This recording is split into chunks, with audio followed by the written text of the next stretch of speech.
We are go for liftoff in T-minus 30. Hit the record button.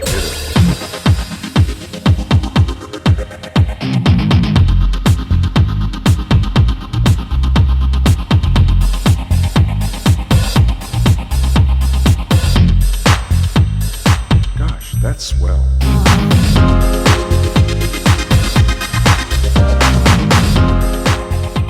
It's a Rose Blog Talk Radio. Hello, everybody. This is Italo from Italo's Blog Talk Radio. And as I always say, you didn't see this coming, guys, because now not only am I on YouTube, not only am I now on Spotify, Anchor, there's another one that I forget. But anyways, if you're listening to me on either one of those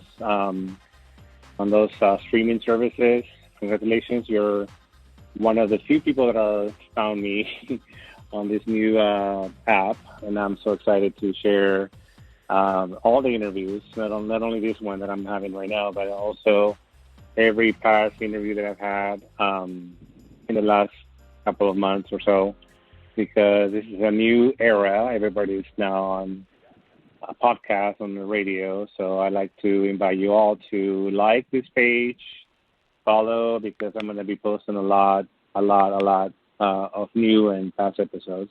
But today I have a special guest.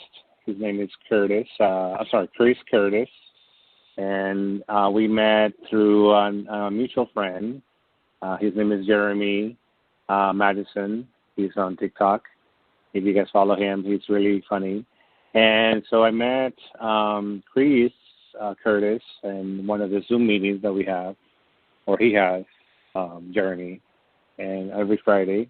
Today is actually one of those days, so hopefully you can see him again. But anyhow, Chris Curtis, welcome to the show. Hey, thank you. Hello. So yeah, Chris.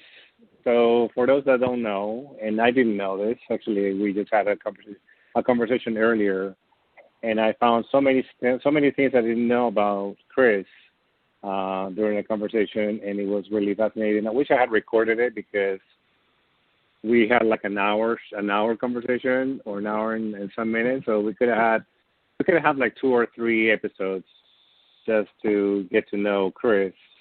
But I'd like for you to tell us who you are and a little bit about yourself before we go into the other side of the interview here.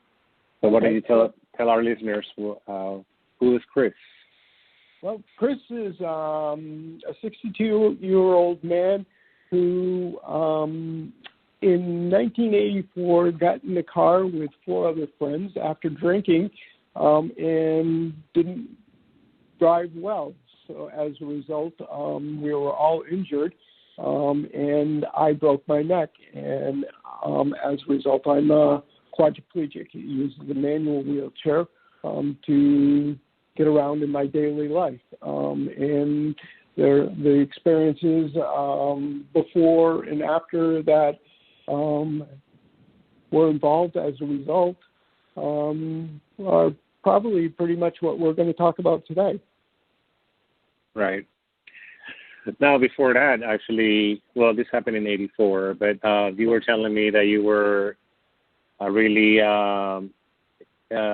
into string sports. You were doing surfing. I don't know what you tell us what you were doing before that. I pretty much did anything. I skateboard, ski, skate,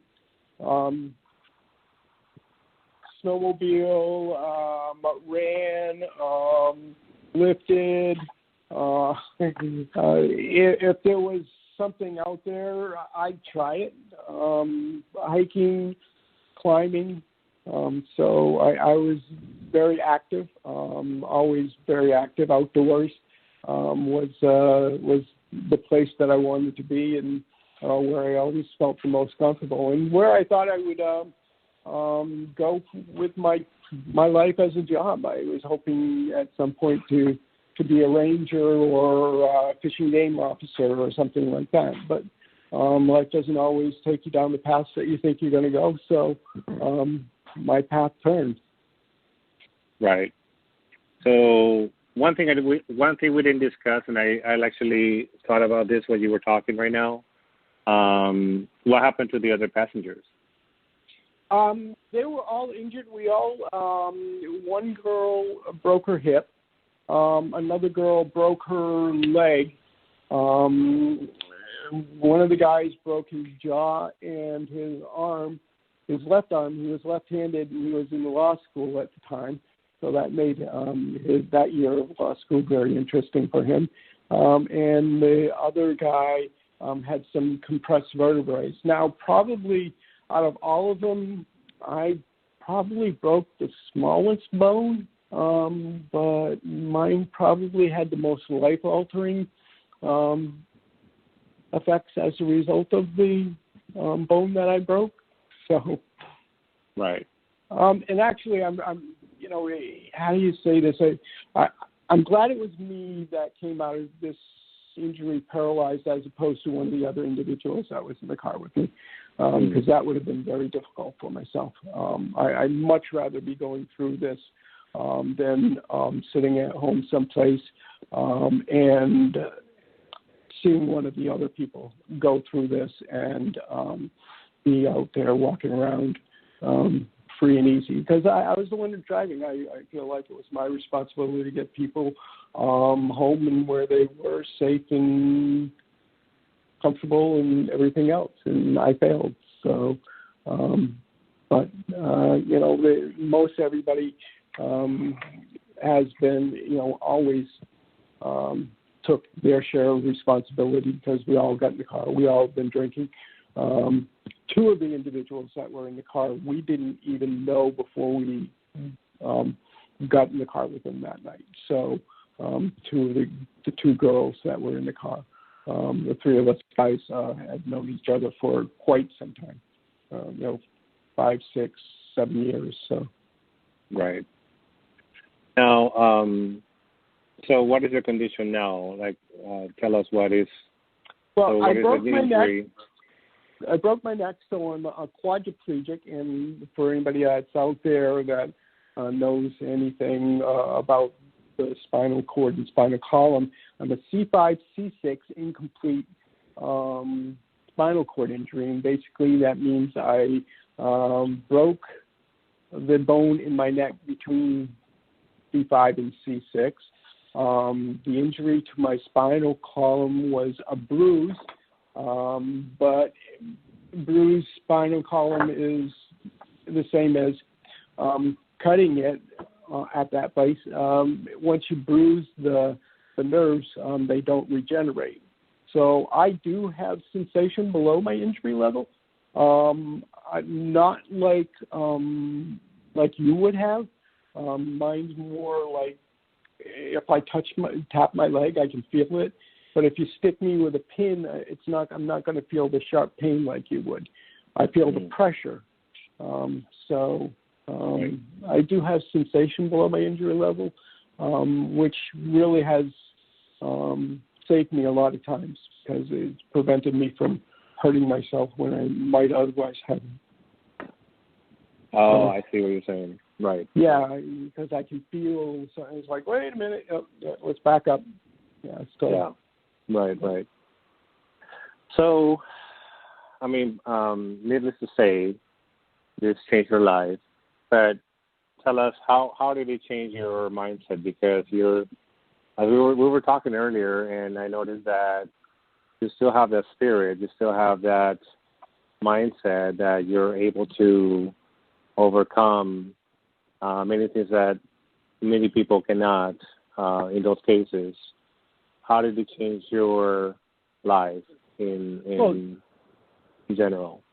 Yeah, well, it certainly changed my life in the respect that, you know, that was the last time I was on my feet that night. And but probably it probably gave me more strength than I've ever had before because it's made me a tougher individual.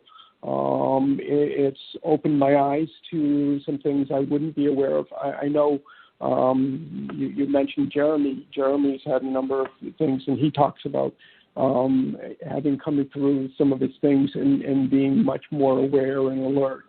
I'm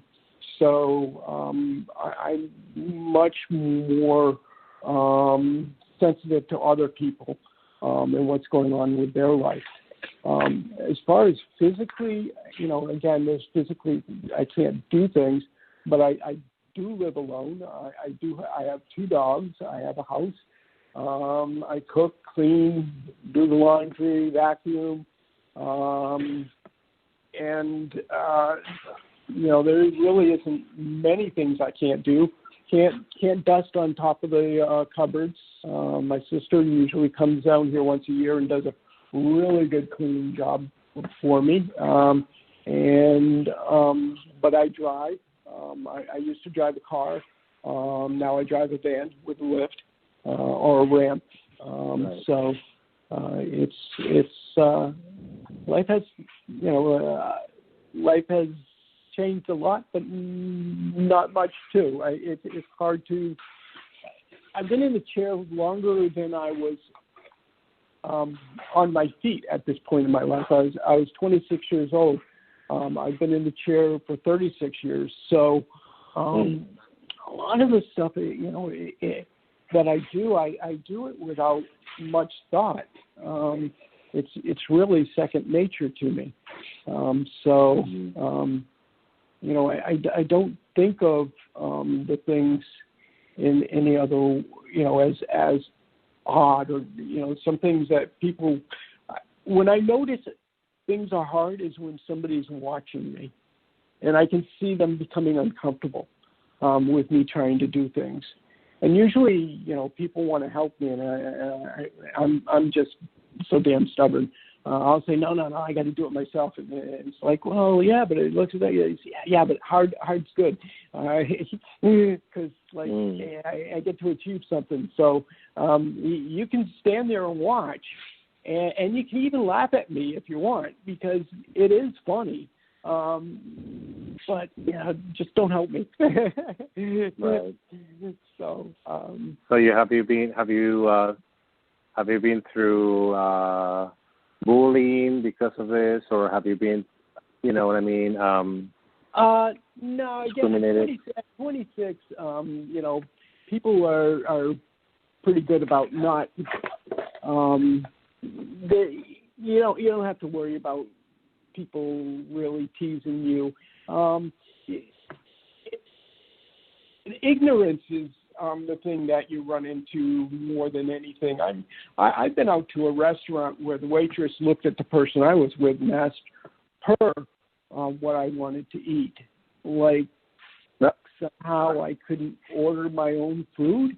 Wow. It's like, well, what would he like to eat? And at which point I just speak up and said, well, he would like, and just go on. And I try to approach those situations with as much humor as possible, because I know they're not meaning to be mean, that they just don't know how to be around somebody in a wheelchair. And if I do my job well, the next time I go there or somebody else goes there in a wheelchair, they'll have a better idea of how to approach it. I mean, some of the things I've had people just bend down and talk to me like I was a 3-year-old. And, I've had other people who patted me on the head. It's like, now there's nothing that makes you feel wow. smaller. That won't be superior. I was out on a date with a girl. The first time I was out on a date with this girl, and this guy pulls his chair out. He was behind me in the restaurant, and he hit my chair, and he said, "Oh, sorry." He pat me on the head, and it's like, and this was one of the first experiences I had with something like that, so I really didn't know what to do with it, and so I'm trying to figure out what to do with it, and I can see her trying to figure out, where to go with this. It was, it's one of those times where, that's when I started to think, well, you've got to find something to say. You've got to find a way to break the tension. educate as much as you can, because again, to put a grown man in that situation, just it's difficult. So for everybody involved. It's interesting to hear that because, I don't know if I have come across, I haven't come across, of course, people in wheelchairs. Well, for instance, my grandmother, she works in a wheelchair, but, and actually I remember going to San Francisco with her, and I was pushing her wheelchair. And at a moment, I just got distracted. I was window shopping or something, and I let go. And she was like, "Oh, wait, I'm going down the hill." I'm exactly like, okay. the reason I don't let people push me. People will come up and ask me if they can push me. Now, people don't always ask. They'll just come up and start pushing, which just for you people out there, don't just help a person in a wheelchair without asking. They may not want your help. And it's scary when somebody just comes up behind you and starts pushing you. I mean, you think of yourself standing someplace and somebody just coming up and taking their two hands and pushing you in the middle of the back without even knowing they're there. Yeah, where are you taking me? It's very similar. It's a very similar feeling, except for in a wheelchair, you're feeling really out of control because you don't know where these people are going to push you. Right. And you don't know whether they're going to pay attention to holes or curves or and it can be quite frightening when somebody just comes up and starts pushing. So I remember one day I was at school and I was going up a ramp and I got about 3 feet from the top of the ramp. It's probably a 40-foot ramp, and this guy comes up behind me and pushes me the rest of the way.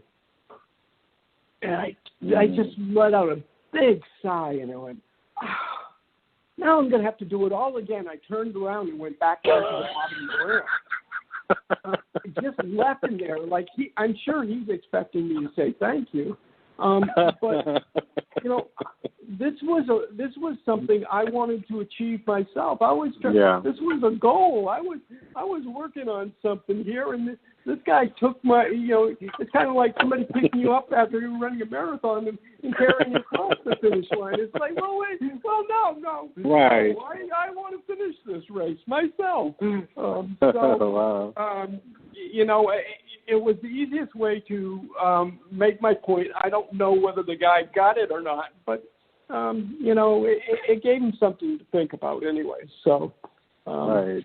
This is very, it's very enlightening because I didn't realize that too because obviously my grandmother knows me, and she kind of trusted me not to let go of her in an uphill. But yeah, it's interesting to hear that because I didn't realize, like she's basically, she's able to walk. To a certain degree, she was able to walk. But yeah, like yourself, it's like you want to do it. It's like climbing an Everest, and you don't want to, or crossing a marathon is a great example. Like I'm about to cross the finish line, and you didn't allow me to do that, so I have to go backwards now and start over again. It's interesting. Well, there's two things. First, ask somebody before you help them if they need some help, and then have the courtesy to ask them how you can help them, because people will assume that you want one thing for help and what you really need is something else. And I can give you a great example of that. I was getting out of my car one day, and I was getting my wheelchair out of the back seat of the car, and there was an older man, and I usually don't let people help me. An older man came over and asked me if he could help. And so, when somebody's older, they probably get help from other people and want to do something for somebody. So I'll just kind of go, sure. And so we kept trying to get this wheelchair out, and I finally realized that he's trying to push the wheelchair in while I'm trying to push the wheelchair out. Yeah. So he wasn't helping. Right. But you can assume what somebody wants for help, but unless you really know how you can help them, then you could end up doing something completely opposite. So, just the courtesy of saying, would you like some help and how can I help you is the best way to approach somebody, in my view, anyways. Right. Yeah. Also, another thing you were talking about before, and I don't know, I never heard of the term oddward bound is one of the things you were talking about. And tell us what it is, because I kind of get the idea, but let us know what it is. Outward Bound is a program, and I think it originally started, I may be wrong, but I think it was started to give young men or women who were like in trouble or inner city an experience to go out in the country and wilderness and explore and live and go for a few days, and then at the end of it you actually stay for 3 days by yourself, completely by yourself. So it can be a couple weeks. It can be the one I went on was 3 weeks, and it was up in Leadville, Colorado, in the middle of winter. It was a great experience for me. I was a runner at the time, and I grew up skiing. So those were I was in very good shape, and I'd been a backpacker. We were doing on skis with backpacks and very full backpacks. But one day when I was on this Outward Bound trip, we went up this very steep gulch, and before that day, one of the individuals was sick, so we ended up splitting up the stuff that he was carrying in his backpack between some of us, and we had just resupplied. My dog's talking at me. We had just resupplied the day before, so our backpacks were already full. And I stayed back to help this individual who was sick and encourage him, as we went along.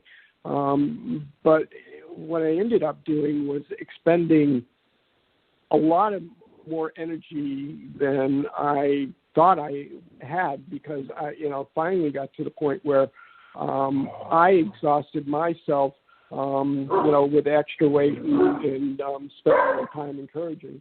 Right. So I literally collapsed, and tears came to my eyes. And I didn't think I was going to be able to go. And you're very vocal right now. Yeah, when she decides to talk to me. Anyways, so I got something to drink and something to eat, and after about 10 minutes of just resting, I was able to get up, and that experience of like doing something, going beyond what I ever imagined I could. I thought they were going to have to bury me there, and to be able to get up and go on after that really opened doors for me. After my injury, even in daily activities, as far as what really feels like I wouldn't be able to do anymore. But because of that experience, I can push beyond those things and have pushed beyond those things and feel less limited than I had before that experience. It really, really was a wonderful, learning experience that has benefited me tremendously through my life. And I can relate, not to the point where I'm in a wheelchair or I'm trying to get to the top, but there's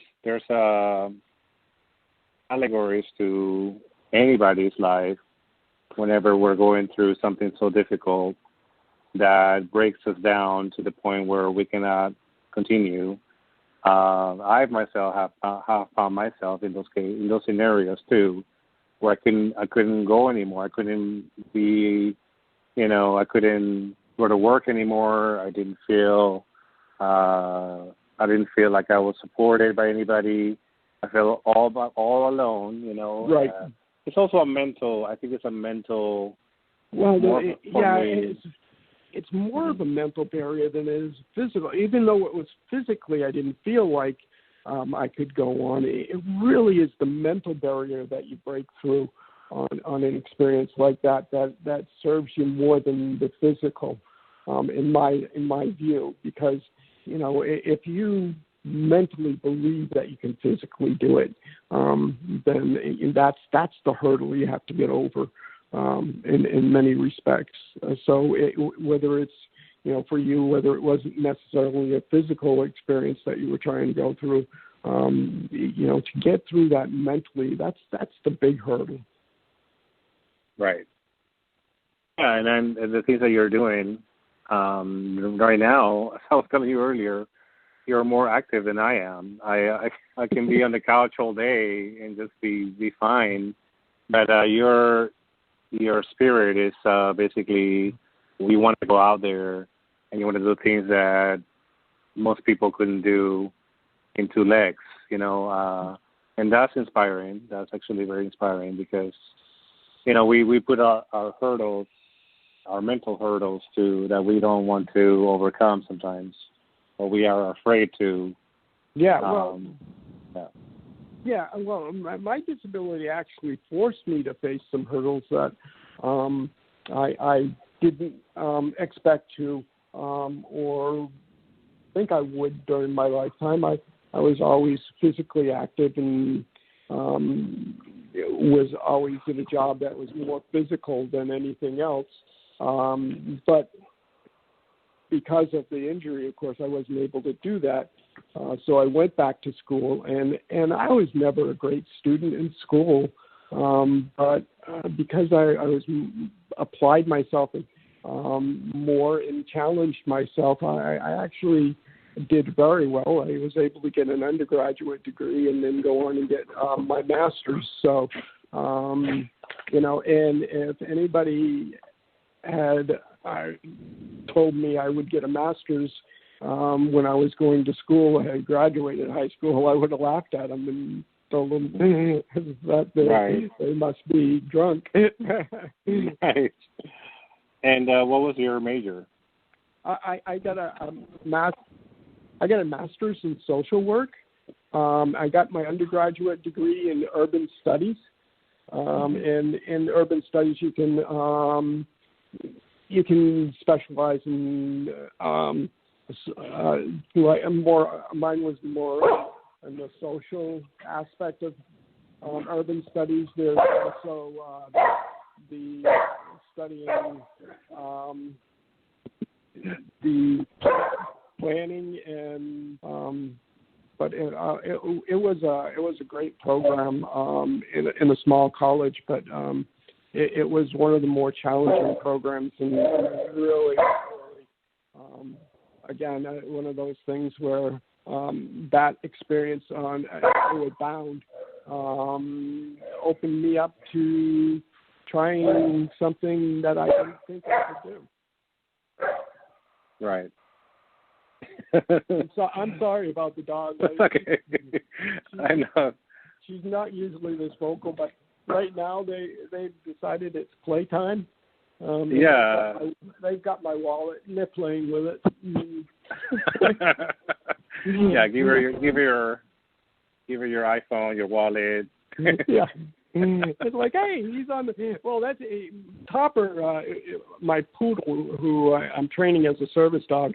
When I don't pay attention with him, sometimes and get on the phone, he'll start acting out just to get my attention. And Right. that's what he's doing right now. He's just making sure that I'm not completely ignoring him. But so Right. far, they haven't destroyed anything that I really need yet.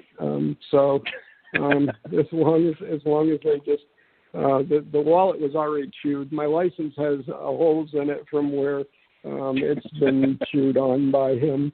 In my face, I have a puncture right in the middle of my face. So yeah. Oh, wow. Great. Yeah. Well, if you need a wallet, let me know.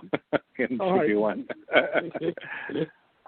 So where are you located right now? What is your I state? live in Florida.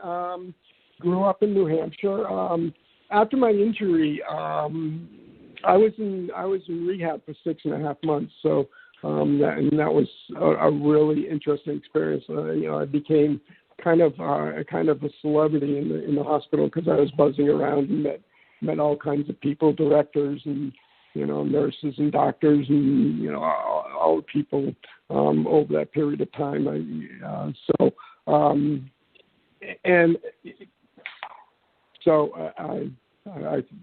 lost track of where I was going. Well, I actually have a question. Okay. Because I understand you have family and they're in New Hampshire. Right. So how did it take your injury, and also how did it feel about you being independent? They've never been crazy about me being independent anyways, but I've always been super independent. And that's where I was going to go with that. When I got out of the hospital, I already had plans to move to Boston. I had a program that was lined up for me, which was a transitional living program. Basically, people who, like myself, have been injured or have some kind of disability can go into this community where there's a little bit more oversight for you to give you a chance to be there, but not fall flat on your face. And it's kind of a 6-month program to get ready to go out and be completely independent. Now, for myself, I didn't need that much time because I had already lived by myself and on my own before.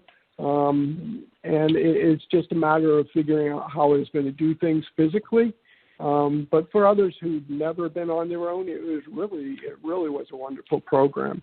But I left the hospital. I stayed home with my parents for a month and left. I could not have stayed with my parents. Love my parents, love my family, but they would have just doted on me and would have done everything for me. And if there's anything I didn't want people doing things for me. I wanted to do them myself. I wanted to, if you let people do things for you, you just end up just sitting there. And for somebody who's in a wheelchair like myself, that's like letting go. People come up to me all the time saying, "Why don't you use an electric wheelchair?" I'm like, well, because if I use an electric wheelchair, I'll just get lazy and I'll lose my muscles. And I don't have that many muscles to begin with. So if I don't keep them active, I'm not going to be able to get myself in and out of bed. I won't be able to transfer in my van. I won't be able to, get in and out of the shower independently. So, this wheelchair is keeping me healthy. Those, and if my parents, they just, it's hard for them to watch me struggle. or what they perceive as struggle. Because it's not necessarily what looks like a struggle to other people, for me, is not a struggle. It's just daily life. It's what I do. Don't think of it as a struggle anymore. That's how long it takes me to pick something up. That's how long it takes me to cook. That's how long it takes me to do laundry and take the laundry out. Right. And when I do fold clothes, that's how long it takes me to fold clothes. But that's not one of my fortes. Yeah, I do laundry myself. Yeah. No, and it's like when you don't have hands and dexterity, folding really becomes a challenge, and pretty soon you find yourself rolling things. Right. Well, you getting it done, so. But that's one thing that that's interesting, because the families always want to protect you, right? And they want to shelter you from everything, and physically, in your case, it's a physical thing. In my case, it was more of a psychological way, where my mom wanted to protect me from harm, and protect me from my father, protect me from relationships. You know what I mean? So they become enablers. And the best thing we can do for somebody is let them fall and help them get up. If they need some help in the middle of it, then at that point do something. But you got to fall. And I think nowadays, with the way the parenting is, how new parents. You don't see many parents that let their kids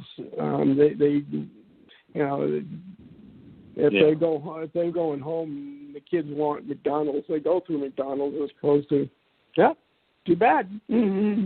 Not tonight. How's it feel to want? Right. And teaching their lessons, the lessons are so important, and kids will really appreciate being challenged if you let them be challenged, because there's rewards in those kinds of things. So they're doing not only themselves but their kids a disservice by not letting them go out and experience some of these things. So, I don't know if you like movies. I'm sure you find some movies you like to watch, but there's actually a movie called Captain Fantastic. I don't know if you haven't seen it. No, I haven't. Okay. The reason I'm bringing that up, and I'm gonna make it short because we're close to the time. Okay. But this movie is interesting. You have to watch it. It's Viggo Mortensen. Okay. And basically, he takes it upon himself to raise his kids because he's a widower. Oh, okay. And so he takes his kids, and I think there's I'm looking at the pictures, 6 kids, yeah. And so he takes them on the bus, and he basically goes to the wilderness. And he teaches his kids how to hunt, how to survive in the wilderness, how to procure themselves food. We're bound on a next level experience. Yeah, very, very intense movie, very intense. But this is a lesson to be learned because the kids are so smart. They're very, very smart. They don't go to school. They're homeschooled by the he's kind of a narcissistic figure, in my opinion. But at the end of the movie, you realize it's like, oh, I see what he's doing. He's teaching them how to survive. Right. Interesting. How to take care of themselves. How to be strong mentally and physically. Right. And becoming physically strong is so much easier than becoming mentally strong. And teaching young people how to be mentally strong is it's an art and really needs to be really thought of much more. I'd like to see them challenge children more in school. Like, you know, teachers want the kids to sit there and learn what they're teaching them. But the best lessons I learned was when I questioned things. And teachers don't like to be questioned, but that's how you learn, is to ask the questions. So especially the nuns. I grew up with nuns, so oh man, nuns like to be questioned. Don't ever question the Bible. In the men's room because nuns used to follow him in the men's room. He can't go in the public men's room because of it. Yeah, nuns are crazy. Yeah. Hey, they taught me a lesson. Not to question authority. Basically, was a lesson, but I learned. I questioned it my whole life. I started very early, and my parents, I challenged them. Which is good. You know, it served me well in the long run, and you know. They didn't completely, beat it out of me in any way, shape, or form either. So, which was good, and they let me fall and, pick myself up and, didn't wipe my eyes every time I cried, Right. That's how you learn, is through the falls along the way. Right. Listen, Chris, we're getting closer to the finish line. But before we do, I'd like to also thank you, because I not only did I learn anything from this podcast, I learned a lot. I've also learned something about disability and what does it mean. And so I'd like to thank you for calling in today. And I just want to say to the people. No problem. It was my pleasure, actually. We can talk for hours, so this is going to be a part one. I'm sure it's going to be part two of our talk. Because we had another topic that we won't talk about today. That will be another topic that we can touch on later. But once again, thank you. If you guys want to follow Chris, contact me, or if you want to let him know how to reach you, let him know now.